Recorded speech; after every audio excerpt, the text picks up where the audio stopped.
What's your favourite Orson Welles quote? Go and fuck yourself. Oh, okay. There's an unwritten rule in Hollywood that states if you write, direct, produce and star in a movie widely considered one of the finest ever created, you get to do pretty much whatever the fuck you want. If you're not familiar with this rule, that's not surprising, considering it only applied to a single man, Orson Welles.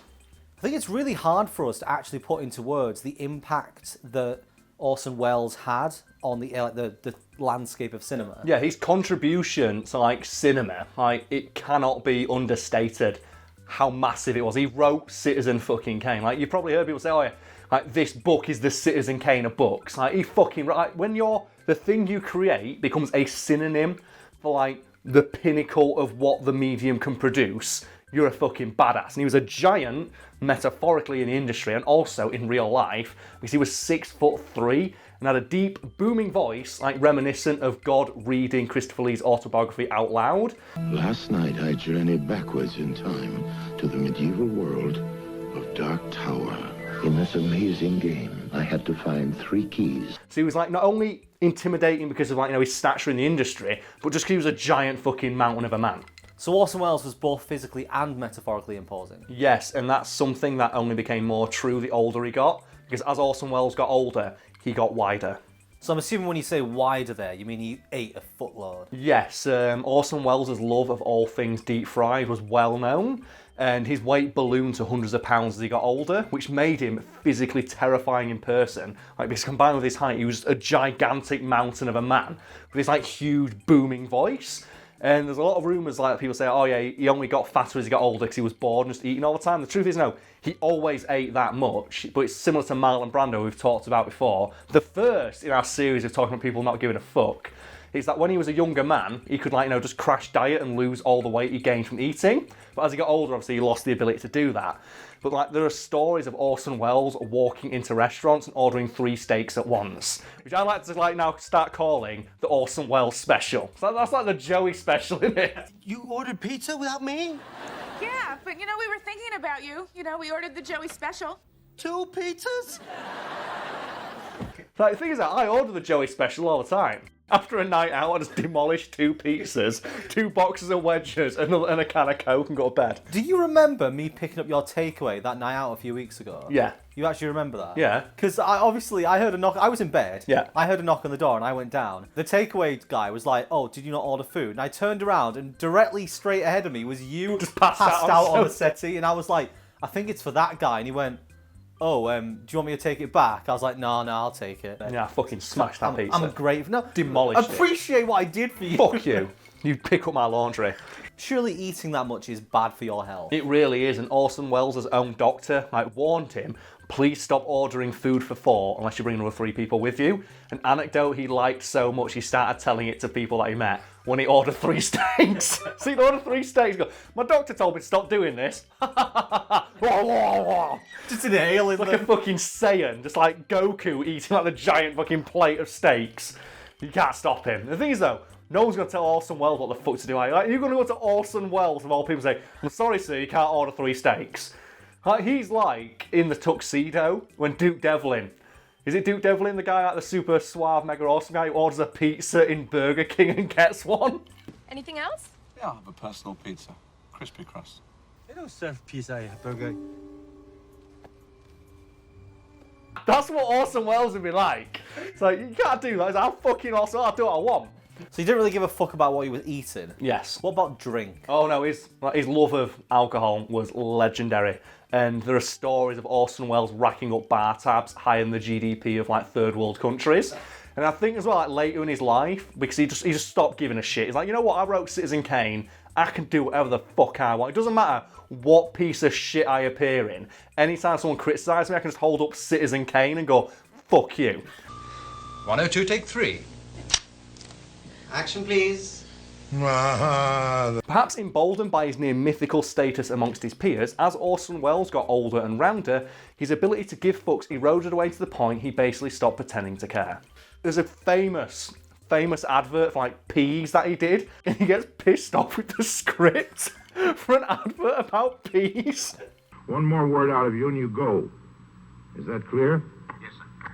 Who the hell are you, anyway? Orson Welles, you were in Citizen Kane. Why are you doing this advert for peas? He's like, fuck you, I'll do what I want. I think he's like, it's an idea of like the kind of shit he'd do because he didn't give a shit. I think his last credited role was like the Transformers movie as the voice of Unicron. I am Unicron.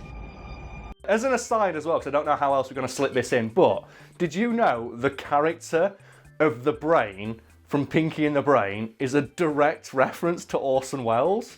No. The guy who does the voice of the Brain, I think it's Maurice LaMarche, he was like famous amongst his friends for his Orson Welles impression. And do you know that advert I mentioned, like the P advert? Yeah. They did a parody of that with the Brain. One more word out of you and you go. Is that clear? Yes, sir. Who the heck are you anyway? And they call, I think it's called like, it's the most expensive in-joke ever made, because it's basically a guy doing an impression of Orson Welles as like this evil mouse trying to take over the world, animated for children. So the kids are never going to fucking get this, like, you know, it's 30-year-old reference, but we do, and we think it's hilarious. So how did Wells' not giving a fuck attitude actually manifest in his dealings with people in his day-to-day life? Well, he adopted this like completely like lackadaisical facade where he wouldn't even feign interest in what people were saying to him if he didn't want to listen to them. And it became his stock go-to response to anyone interrupting him when he was eating, drinking, or doing anything that he enjoyed more than conversing with people he didn't know, regardless of who they were, to turn to them and very matter-of-factly tell them to go and fuck themselves. I'm guessing that's an exaggeration. It was often like more politely worded. No. He would tell everybody who approached him, if he didn't want to talk to them, to go and fuck themselves. If anyone thinks it might be an exaggeration, I invite you to go and read Billy Crystal's autobiography, where he recounts a chance meeting with Orson Welles at like a celebrity roast. And like Crystal recounts, I went over to Welles, like, I saw him, like, this awesome fucking, I've got to say hello to Orson Welles. So he went over to him planning to say, oh, like, Mr. Welles, like, I love your work, I'm a big fan. And before he even had a chance to, like, you know, get the second sentence out, Orson Welles turned to him, I'm very busy, go and fuck yourself. And Billy Crystal went, okay, and just walked off. And apparently he went to like, Orson Welles just told me to go and fuck myself. And, oh yeah, he does that to everybody. And my favourite part about this is that Orson Welles enjoyed saying this so much and it became such like, you know, a well-known facet of his personality that he started signing off letters with it. So he'd write me a letter, like say some fan mail or something like, oh yeah, thank you for your letter, I really appreciate it. Encloses a signed photo, go and fuck yourself. And then he'd always sign this with a sarcastic, love Orson.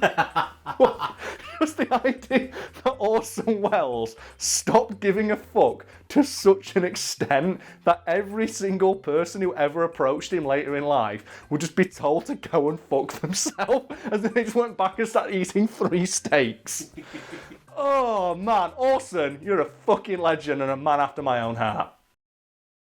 See, listening to the story of Orson Welles, yes, hearing about how he drinks a lot, yeah, and he tells everyone to go and fuck themselves, I'm thinking of a certain person right now. Is it me? It is you. Is it me? Because if people don't like, people might just watch these videos and think, oh, I like these videos, these are cool. If anyone follows me on Twitter, my stock response to most people asking me for things is just a simple fuck off. It's the same with the comments section. Yeah, but the thing is, I always put a full stop at the end as well. Yeah. That's what the passive aggressive full stop is the best. It's like whenever I get like, because we get a lot of emails from people saying, oh yeah, will you advertise our shitty product on your show? Will you advertise like our crappy mobile game that's like riddled with microtransactions? And I always just say, unsubscribe is my favourite response. Or, I am not interested in shilling your shitty mobile game. Please fuck off. Regards, Karl Smallwood.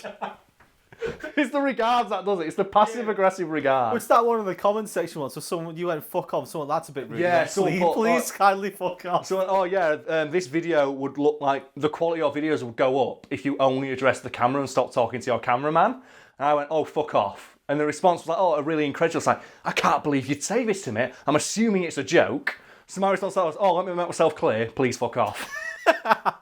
And the guy filed a fucking complaint about it. He complained to the email address we list as the Fact Fiend email address, assuming someone else ran it, and then I answered, so they fuck off again. least tell me you put a different name. It would have been funny if it'd been like everyone in the company is just telling him to fuck off. You obviously assume that Fact Fiend is a brand and I'm just the host. But you didn't know that I am Fact Fiend. I just love the idea that this guy sat down at this really long-winded, snotty email saying, oh yes, your host is very rude to his fans. I don't think this is like, the reputation you want your company to have online. And his response was just, that was me, fuck off. Should we address What? that you blocking people and then running to me every single fucking time? We posted this the other day. I posted on Twitter, if you send me shitty memes, I'll block you because I don't need that crap in my life. Also, stop complaining to Brad about it. And a lot of people responded with shitty memes while then blocked, and then they complained to you. My favourite one is the guy who print screens your tweet with his response that he got blocked for, sent that to me and then said, oh, I was only joking, I won't do it again. I don't believe someone who says, I won't do it again, when your first reaction to being told not to do it is to immediately do it. It's like, oh, man. Yeah, the other guy who said he was sorry and then basically spelt the words, I think, I am sorry, Brad, over about 300 or 400 individual messages. Oh, yeah. Yeah. Because that shows that you can be trusted to, just enter my sphere of influence. I just find it so hilarious how pissed off people get about it. It's like, this is censorship. And I imagine them saying that, like when they're getting dragged out of an airport for screaming the word bomb. So this is censorship, you can't tell me what to do. Like they're in a theatre, just screaming at the TV. I've seen this one. He just always cracks me up when I'll block somebody and they'll come to you and go, I'm not mad at Karl, I'd just like an explanation. It's like I got kicked out of this McDonald's for shitting on the floor. I'm not mad. I just want the manager to sit down with me and tell me what I did wrong. It's like, no, if you don't know what you did wrong, I'm not going to sit and explain to you why it's not okay to just be a huge douche lord. Well, that guy who messaged me, oh, Karl blocks me, I haven't had any interaction with him ever. And we checked. 3 days earlier, he'd sent something to you and you'd gone fuck off immediately afterwards. And I was like, how can it be clearer? maybe this. Maybe this. Could my opinion on the matter not be more clear? We've still got people asking for a Discord. And every single person who sent me that said, fuck off forever. And I said, Fuck off forever is so much more impact. But what about if I run it? It's like, no, fuck off. How much clearer can it be? Who was that guy who set one up? Yeah, despite I told him to fuck off, and he went, okay, I told me fuck off. I took the liberty of setting one up anyway, in case you change your mind. Like, who are these Mrs. Fuck off harder. Who are these Mrs. Doyle-esque motherfuckers who will not take no for an answer? It's like, because I trust people who refuse to take no for an answer to be people who are good at respecting boundaries. I'm just gonna put it out there.